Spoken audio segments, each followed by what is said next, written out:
సత్యాన్ని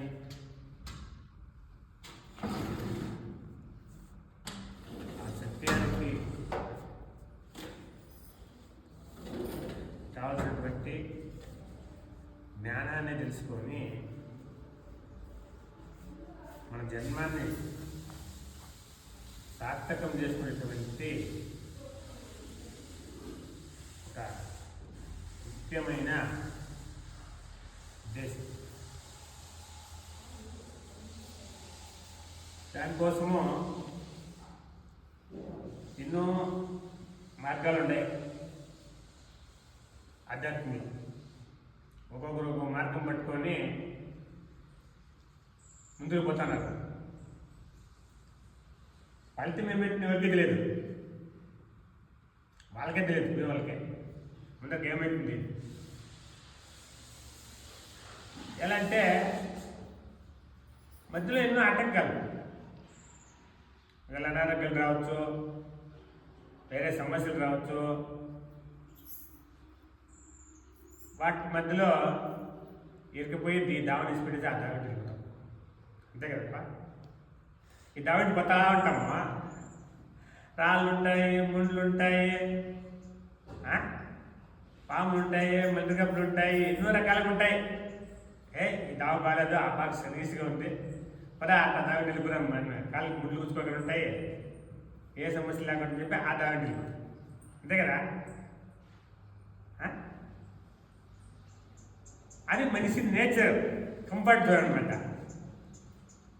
సమస్య లేకుండా, కష్టం లేకుండా, నొప్పి లేకుండా మనము గమ్యాలు చేరుకునేటువంటి ఒక మార్గం. అది బాగుంటుంది కదా. ఇప్పుడు భక్తి మార్గం తీసుకున్నాం. భక్తి మార్గంలో పోతే ఇప్పుడు దానికి ఇంత సమస్య ఉండదు. పోతాము, ఆడేదో గోవిందా అంటాము, రామకృష్ణ గోవింద ఏదో చెప్పుకొనేసి ఉండి ఎంత గుండు కొట్టుకొని నామలు పెట్టుకొని తినేసి తిరుక్కొని మళ్ళీ వచ్చేస్తాం. దానికి ఇంత బాధ ఉండదు, కరెక్టా. మళ్ళా పొద్దున్న నిద్రలేసి ఏదో నీళ్ళు పోసుకొని కట్టెలు తిప్పి పూజ చేసేస్తాం, అట్ట అయిపోయారు. దానికి అంత సమస్య లేదు కదా. అదే సాధన ధ్యానం అంటే కూర్చోవాలా, సాధన చేయాలా, ధ్యానం చేసుకోవాలా, మళ్ళా నెల గురు పూజకి రావాలా, ఇక్కడ సేవ చేయాలా, ఇంక ఎన్నో ఉంటాయి దీనికి. ఎందుకో అది దాన్ని విద్య ఎట్లా, దాన్ని ఏం చేయలేము. అవన్నీ చేస్తేనే ఏది అర్థమవుతుందా. లేదంటే ఆ విద్య దొరకదు. అందుకే బ్రహ్మ విద్య అన్ని విద్యల కన్నా శ్రేష్టమైనటువంటిది బ్రహ్మ విద్య. దీనికి ఏమో సమస్య అంటే త్యాగాలు చేయాలి ఎక్కువ. త్యాగం చేస్తేనే బ్రహ్మ విద్య. త్యాగం చేయకుండా నేను స్వార్థంతో చేస్తాను బ్రహ్మ విద్య పెట్టుకోండి. స్వార్థం వచ్చిందో ఇంకా బ్రహ్మ విద్య ఉండదు. త్యాగం వచ్చిందో బ్రహ్మ విద్య ఉంటుంది.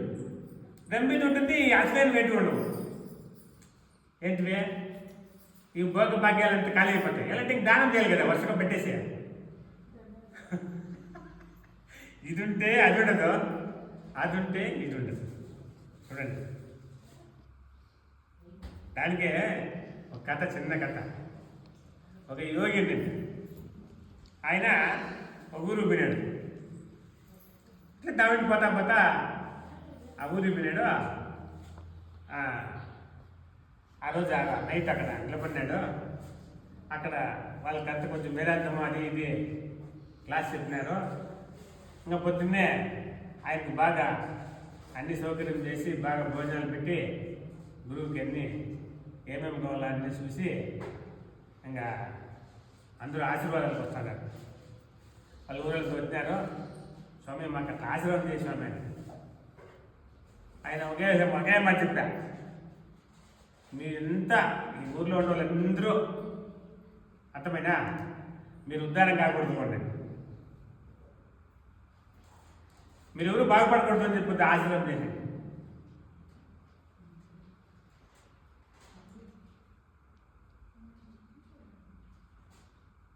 ఎలా సరే, నీకు అన్నీ ఏం కావాలో అన్నీ సౌకర్యం చేసి నీకు సేవ చేసి నీకు అన్నీ చేసిన దానికే మమ్మల్ని బాగుపడుతున్నావే ఎట్లా?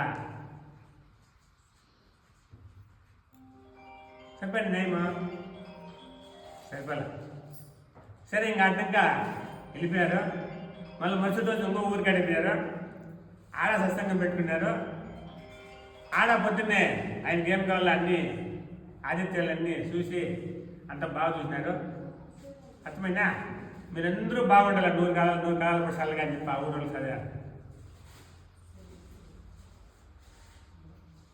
ఎట్లా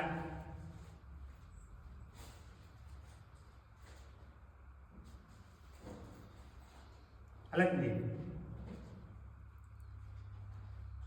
ఆడ పాడైపోవాలా అంటాడు. మీరందరూ మీరు బాగుండాలి 100 కాలంలో పట్టు అంటాడు.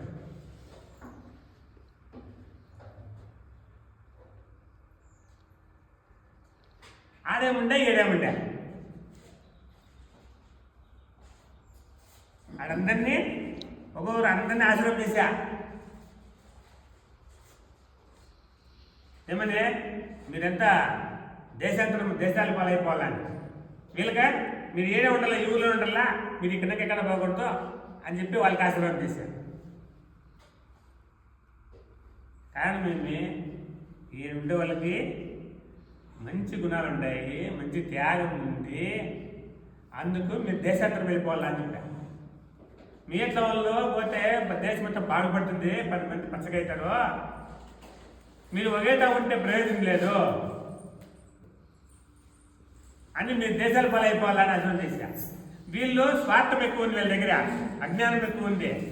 మీరు వాళ్ళ దేశాంతరం పోవాలని చెప్పలా, మీరు ఈ ఊళ్ళోనే ఉండాలని చెప్పారు. ఎందుకు వీళ్ళు ఏదో ఉండి ఇట్లా నాశనం అయిపోతే మంచిది, వీళ్ళు దేశాల పాలైపోతారు, దేశం అంతా పాడు చేస్తారని.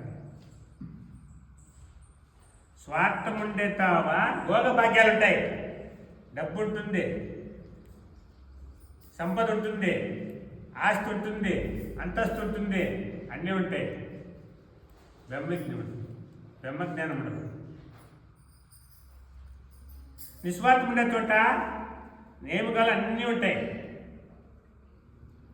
కానీ సరిలో తూమెత్తేస్తే ఏమవుతుంది? వస్తా ఉంటాయో నీళ్ళేమో, తూమెత్తేస్తే ఏమవుతుంది? చెరువు ఖాళీ అయిపోతుంది.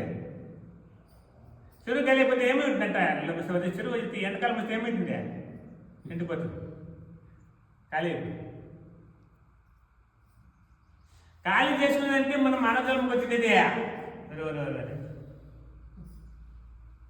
మానవ జన్మకు మనం వచ్చినది ఎందుకు? ఉండేదాన్ని ఓడగొట్టుకునే కోసం, చేర్పించుకునే కోసం కాదు. జన్మాలంగా చేర్పించేసి దాన్ని అనిపించేసి సార్లు అయిపోయి గురువు దగ్గర కూర్చునేదే. ఇంకా మాకు ఇంటికి ముందుకే దావ చూపించుకోగలి. ఇంక మళ్ళా నేను చేర్పించుకోవాలని ఇంటికి వచ్చి అడుకుంటే ఇలా అలాంటి. అందుకే మనస్సు త్యాగము లేని వానికి చెప్పచ్చు బ్రహ్మ విద్య చెప్పినా అంటపడదర సిద్ధాంతం. బ్రహ్మంగా అలాంటి బ్రహ్మ విద్య ఎంతట్లో ఉందంటే ఇంతే ఇంతే ఇంతే ఇంతే ఇంతట్లో ఉంది. అంతకు లేకపోతే ఇంతట్లో ఉంది, అంతకు లేకపోతే ఇంతట్లో ఉంది, అంతకు లేకపోతే సూర్యుడు తుది ఉంది చూడు, సూర్యుడు తుది ఎంత ఉంటుంది అది, దాన్ని పిలిచగైతుందా అంతట్లో ఉంది.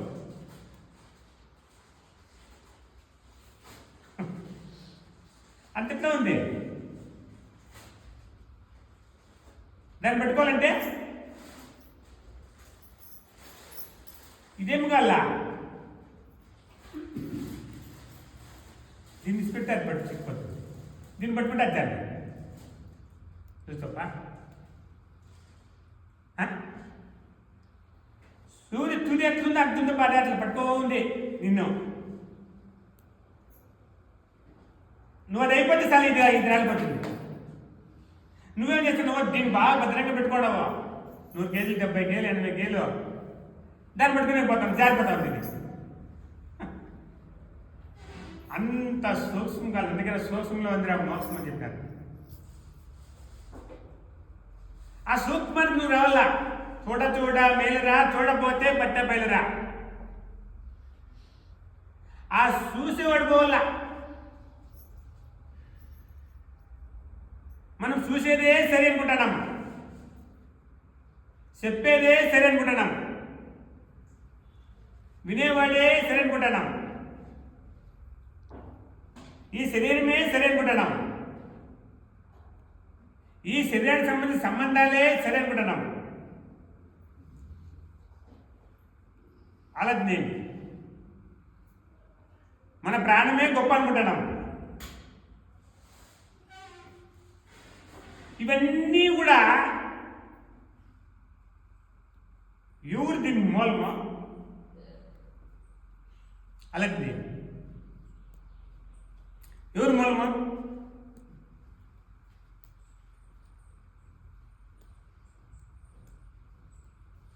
ఇప్పుడు ఈ బాటిల్ ఉందప్పా, ఈ బాటిల్లో నీళ్ళు ఉన్నాయి.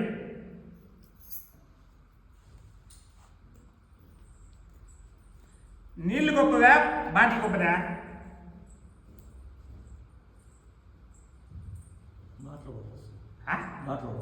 బాటిల్ గొప్ప. ఇంకా బాటిల్ ఉంది కాబట్టి నీళ్ళు ఉన్నాయి అంటావు, అంతే కదా? నేనేం చెప్తా, ఏం శంకరా నేను అక్కడ మళ్ళా నీళ్ళు ఇప్పుడు కోడి గొప్పదా గుడ్డు గొప్పదా?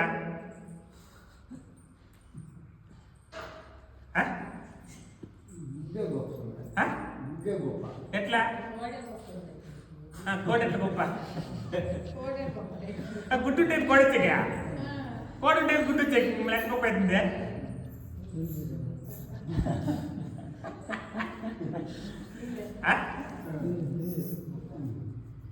అలాగే ఇప్పుడు గుడ్డుంటే కోడి రావాలి వచ్చింది, గుడ్డు లేకపోతే కోడి ఎంత వచ్చా?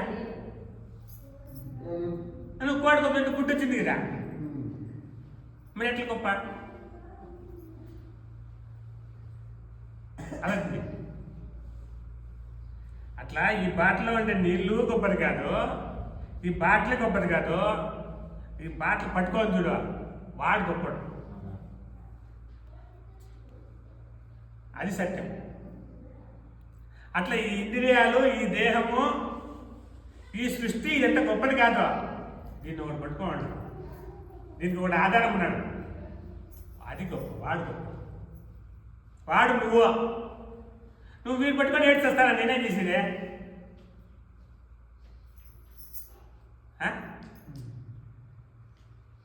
కాళ్ళు నొప్పి అంటావు, మా కాళ్ళ నొప్పులు అంటావు, నడుము నొప్పులు అంటావు, నాకేమి బాగాలేదు మనిషి అంటావు, ఏమేమో చెప్తావు.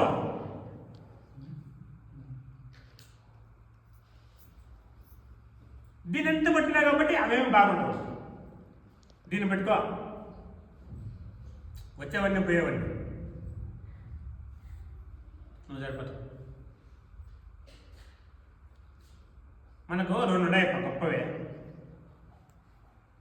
ఏంటి? ఒకటి మనసు, కరెక్టా? మనసు ఉంది కదా, మనసు ఉంది కదా, ఏడుంది? ఏడుంది? ఏడుంది? మళ్ళీ దావుతుంది చెప్పా. అయితే ఉంది అంటే శరీరం ఉంటే అది ఉంటుంది సార్, అదే ఉంది. ఏడుంది? ఎందుకు లేదు? చూస్తా వచ్చింది రామాయణం ఉండదే. ఏడుంది?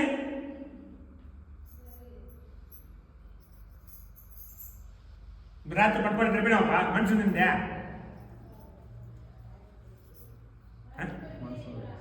లేదా? ఎందుకు లేదా? లేకంటే మళ్ళీ పొద్దున్న లేచినావు ఒక పైకి పడి వెళ్ళిపెట్టి నువ్వు ఎట్లా లేచిందివా?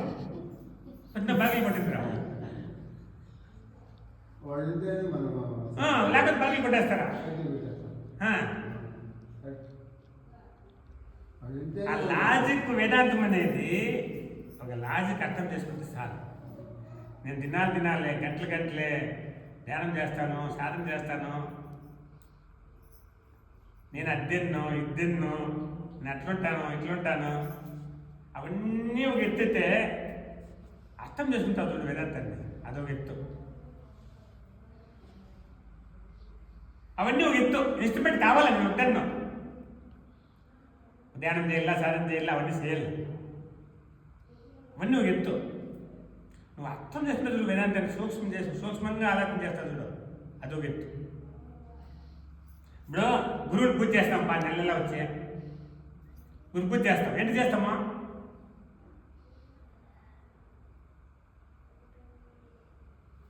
గురువు బాగా చల్లగా ఉండి పైన సత్యాన్ని, సత్య మార్గంలో పడే సత్యం అనేది మనకు తెలియజెప్పినాడు స్వామి. పలానా సత్యాన్ని పట్టుకోండి, జీవితాలు దండం చేసుకోండి అని చెప్పి గురువు గారు చెప్పినారు. ఇంకేం చెల్లా? ఏం చెల్లా? ఆ సత్యాన్ని నిమిరేసుకునే గుర్తు చేయాలంటే మళ్ళా గుర్తు చేసుకునేకే గురువు చెప్పిందే. మనకి ఎలా అంటే మనది ఇదే మొద్దుపాలు పెట్టింది మన మధుడు. అది ఎడో ఆవులు లేక మేకలు లేక గెడ్లు ఎక్కడో పెట్టింది. అది దాన్ని పట్టుకుంటుంది, చిన్న సీట్లు వేసి ఉంటుంది, లేదా మన్ను ఆటింటుంది, లేదా టమాటా పెట్టింటుంది. వాటిని లెక్కేస్తూ ఉంటుంది. ఎన్ని బుట్లు వేస్తే ఎంత రేట్ వస్తే ఎంత దుడ్డు వస్తుంది, శనగలు ఎన్ని మూటలు వస్తే ఎన్ని బుద్ధి అంత లెక్క వస్తుంది. అయినా మన్ను నాటి ఎన్ని మూటలు వస్తాయి, ఇది లెక్కేస్తూ ఉంటుంది. ఆ లెక్కను తుడిసేసి ఇతర సత్యం చెప్పేదాన్ని గుర్తు చేసుకోవాలి. అంతే లెక్క వస్తుంది. కరెక్ట్ లేదా? ఆ లెక్క తుడిచిపోతుంది, తుడిపేస్తాడు. ఇవంతా వద్దురా, దీన్ని చూడరు ఒకసారి అట్లా అని మళ్ళీ గుర్తు చేసుకునేది. గురు బ్రహ్మ, గురు విష్ణు, గురుదేవో మహేశ్వర, గురు సాక్షాత్ పరబ్రహ్మ, తస్మై శ్రీ గురువే నమః. గురువే పెద్దోడు, గురువు కన్నా పెద్దోడు ఎవరు లేరు. గురువే బ్రహ్మ, గురువే విష్ణు, గురువే మహేశ్వర, గురు సాక్షాత్ పరబ్రహ్మ. ఇవన్నీ ఏం చెప్తానమ్మా? సత్యముని అలాంటి ఆ సత్యాన్ని సూక్ష్మంగా అర్థం చేసుకొని ప్రతినిత్యము ఆ భావనలో నువ్వు ఉండేదానికోసము ధ్యానం చేయాల. అంతే, నేనేం అవసరం లేదు. ధ్యానం అవసరం లేదు. ప్రతినిత్యము నీకు గుర్తు రావాలి. అది ధ్యానం ఎప్పుడైతే చేసుకుంటామో నిత్యము నీకు గుర్తుకొస్తూ ఉంటుంది, లేకపోతే గుర్తుకు రాదు. ఎప్పుడైతే మనం ధ్యానం చేయలేదో వెంకటేశ్వర స్వామి పోయిందా పోయిందట. ఎలా? దీన్ని మర్చిపోయా, అది వచ్చింది. ఏంటికి వచ్చింది? అది మర్చిపోయినాక అది వచ్చింది. ఇది కాకుండా అదే మనకు వస్తుంది. దీన్ని నమ్మితే అదే మనకు వస్తూ ఉంటుంది. నీకు వస్తుంది, లోపల అదే మనకు వస్తుంది. అలాంటి అది ఎక్కడుంది? నీ లోపలే ఉంది, నిన్ను హెచ్చరిస్తూనే ఉంది. నీ లోపల ఉంది, నిన్ను ప్రతి నిత్యం హెచ్చరిస్తూ ఉంది. అది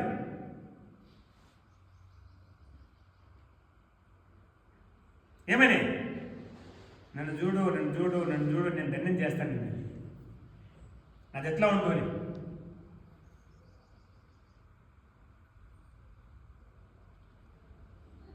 మనం ఏం చేస్తామో దాన్ని తెలుసుకునే ప్రయత్నం చేస్తాం.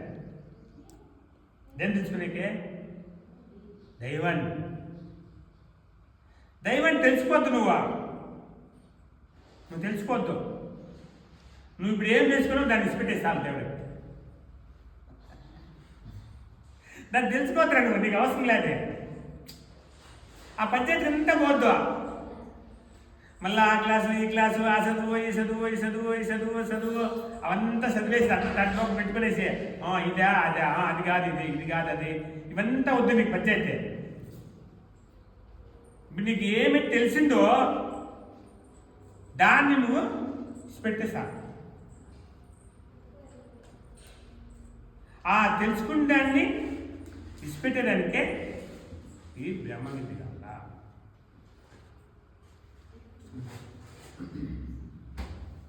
అది తెలుసుకుని ఇచ్చిపెట్టాలి. మనం ఇచ్చిపెట్టకపోతే అది బ్రహ్మ విద్య కాదు. పడిపోతా సరే కూర్చొని కూర్చో.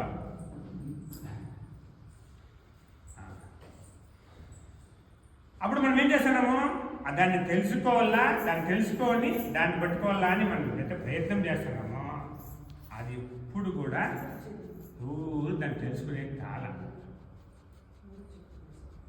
విన్నోడు చెప్పల, చెప్పినోడు వినల, చూసినోడు చెప్పల, విన్నోడు చూడల. సత్యం కాదు దాన్ని చేసేది. అలా అది అర్థమయ్యేటంటే తెలుసుకోవచ్చు, ఇంద్రియాలకి చూసేట్లుంటే చూడొచ్చు, వినేట్లుంటే వినొచ్చు, జీవనం చేస్తాడంటే చేసుకోవచ్చు. మరి అన్నీ ఏంటి కానీ ఇప్పుడు దాన్ని పట్టుకునే కాలం మాత్రం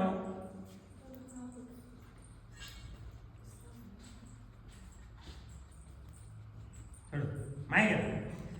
ఎందుకు పట్టడము? మనసు అనేది మనల్ని ఆ ఒక మాయలో ఎరిగించుకోనుంది.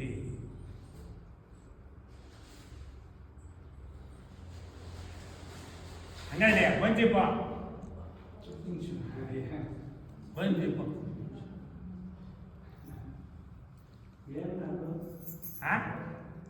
దగ్గర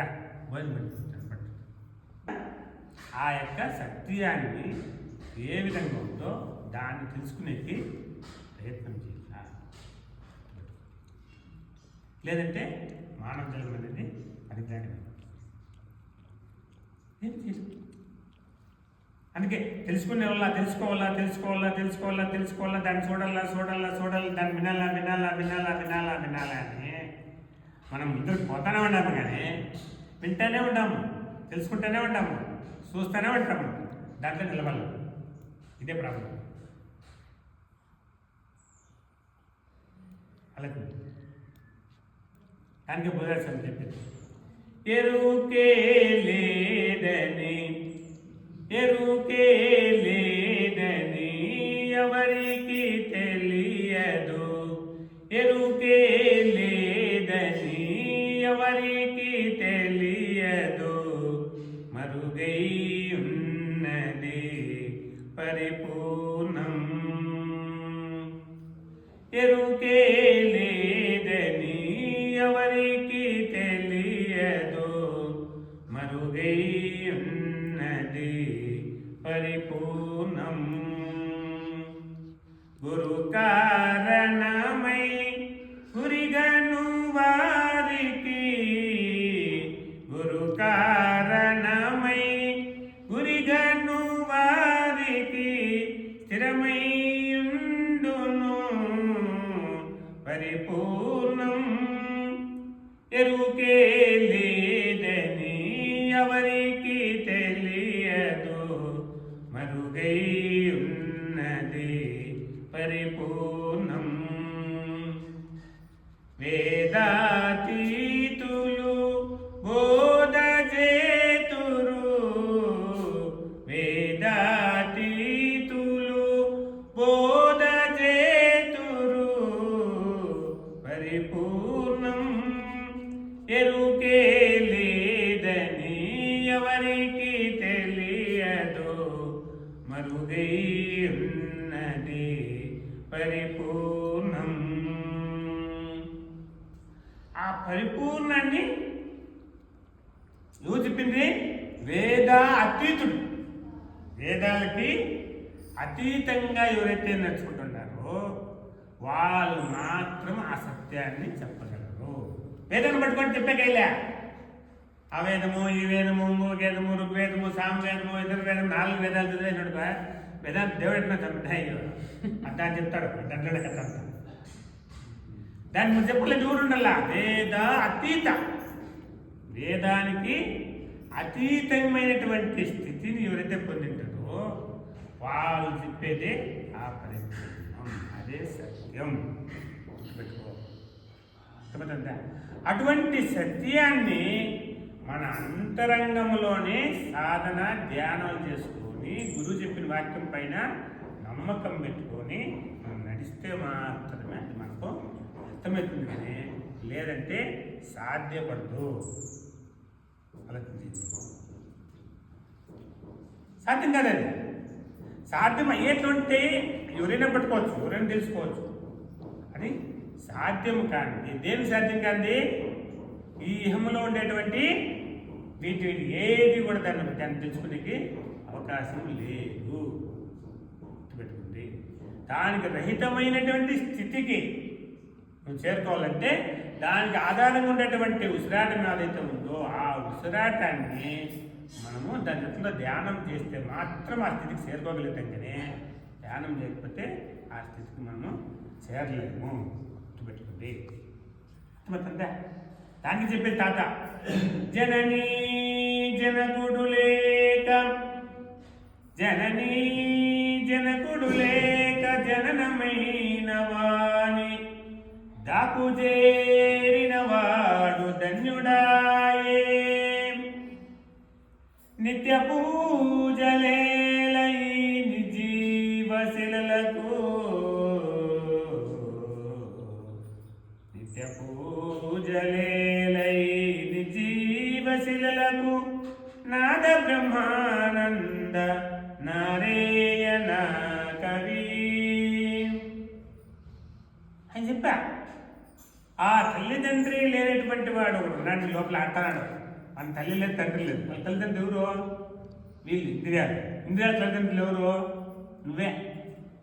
అర్థమవుతుందా?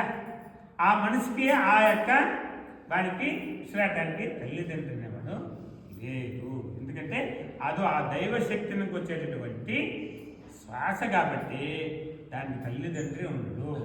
మనిషి మన తల్లిదండ్రి ఉంటాడు. అర్థమైనా? మనిషికి ఇంద్రియాలు అయితే ఇంద్రియాలకి దేహం అయితే దేహానికి ఒక తల్లిదండ్రి ఉంటాడు, కానీ శ్వాసకి తల్లిదండ్రి ఉండడు. దానికి ఆ తల్లిదండ్రి లేనటువంటి వాడు జననీ జనకుడు లేక జననమైన వాడు వాడేమంటాడంట? ఆ బట్టబయలకు వచ్చినటువంటి ఆ శ్వాస ఏదైతే అంశం ఉందో ఆ అంశం నుంచి వాడు ఆడుతున్నాడు. వచ్చేది పోయేది, వచ్చేది పోయేది, వచ్చేది పోయేది, వచ్చేది పోయేది. వాడి జతకి నువ్వు చేరుకోవాలి. వాడుంటేనే వీళ్ళంతా.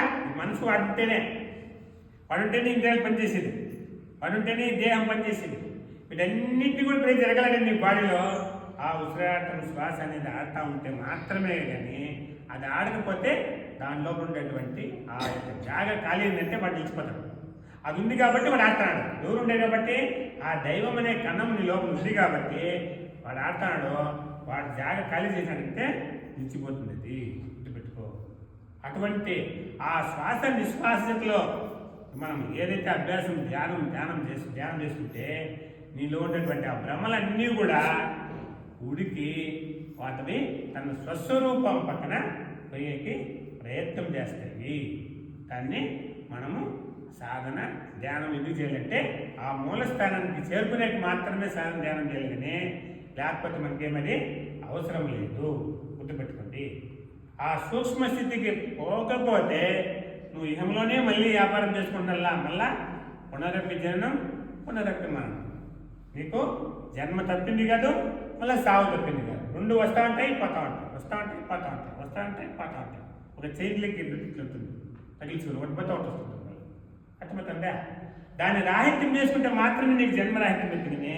జన్మరాహిత్యము కన్నా పదవి మానవునికి శ్రేష్టమైనటువంటి యావది లేదు. గుర్తుపెట్టుకోండి. అటువంటి సత్యాన్ని మనము తెలుసుకోవాలా. గుర్తుపెట్టుకోండి. అది ఎవరికైతే గోచరమైందో వాళ్ళకి త్యాగ మనోభావం అనేది వస్తుంది. ఎవరికైతే దాని సత్యాన్ని అర్థమైందో వాళ్ళు త్యాగం చేయగలరు, దానం చేయగలరు, అయినా స్థిరంగా దాంట్లో నిలుచుకోగలరు, ప్రశాంతంగా బతకగలరు. అన్ని గుణాలు ఎవరి దగ్గర ఉంటాయంటే వాళ్ళ దగ్గరే ఉంటాయి, ఎవరి దగ్గరే ఉంటాయి. గుర్తుపెట్టుకోండి. వాడు కొంచెం ధ్యానం చేయడు ఏమి చేయడం అంటే వాళ్ళ సత్యం అర్థం కాదు, కాలేక దానిలా కాకనే వాడు దాన్ని చేసే కాదు. గుర్తుపెట్టుకోండి. అందుకే మనస్సును ఎప్పుడు కూడా మనం ఎక్కడ చేయాలంటే అటువంటి తూకాన్ని తగ్గించుకోవడం. మనసు ఇప్పుడు 10 వేలు ఉంది అనుకోండి, 10 వేలు ఉంటే ఎన్ని ఉంటాయి మన లోపల? బ్రహ్మలో ప్రాంతిలో కేజీకి ఎన్ని ఉంటాయి?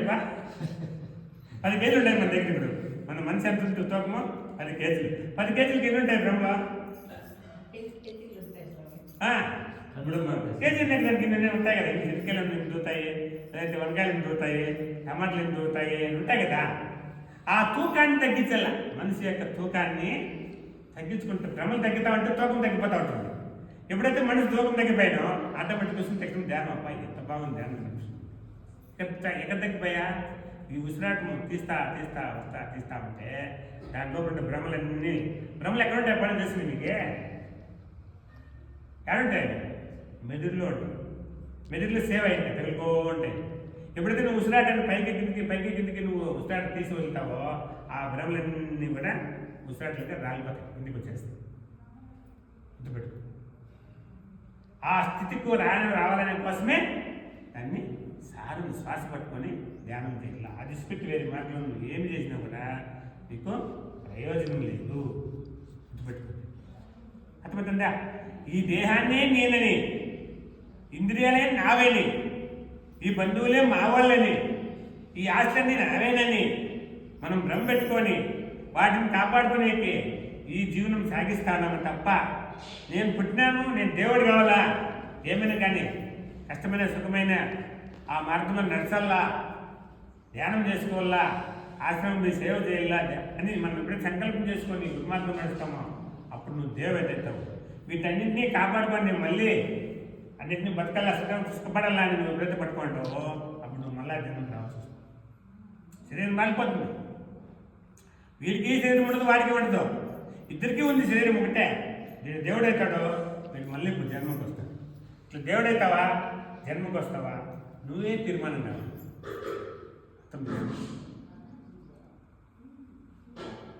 మనం ఏం చేస్తున్నాము? దీన్ని కాపాడుకునేకే ఎక్కువ సమయాన్ని కేటాయిస్తున్నాము. ఏం కాపాడుకునేకే? ఈ హిమలో మనకి ఇంద్రియాలకి గోచరిస్తూ ఉన్నటువంటి ఇవేవైతే ఉంటాయో వాటిని కాపాడుకునే మనం ప్రయత్నం చేస్తామేమో కానీ వాటిని ఎదిరించుకొని సత్యం పక్కకు పోయేదానికి మనం ప్రయత్నం చేయాల. గుర్తుపెట్టుకోండి. దాన్ని నిరంతరము ప్రయత్నం చేయాల. దానికి ఏం చేసుకోవాలా? దానికి ఏమైనా మంచి ప్రార్థన. గురుని శిక్ష లేక గురు తెట్లు కలుగును, అదునికైన వాని అబ్బకైనా తాళపు జివిలేక తలుపెట్లుడును. విశ్వదాభిరామ వినురవేమ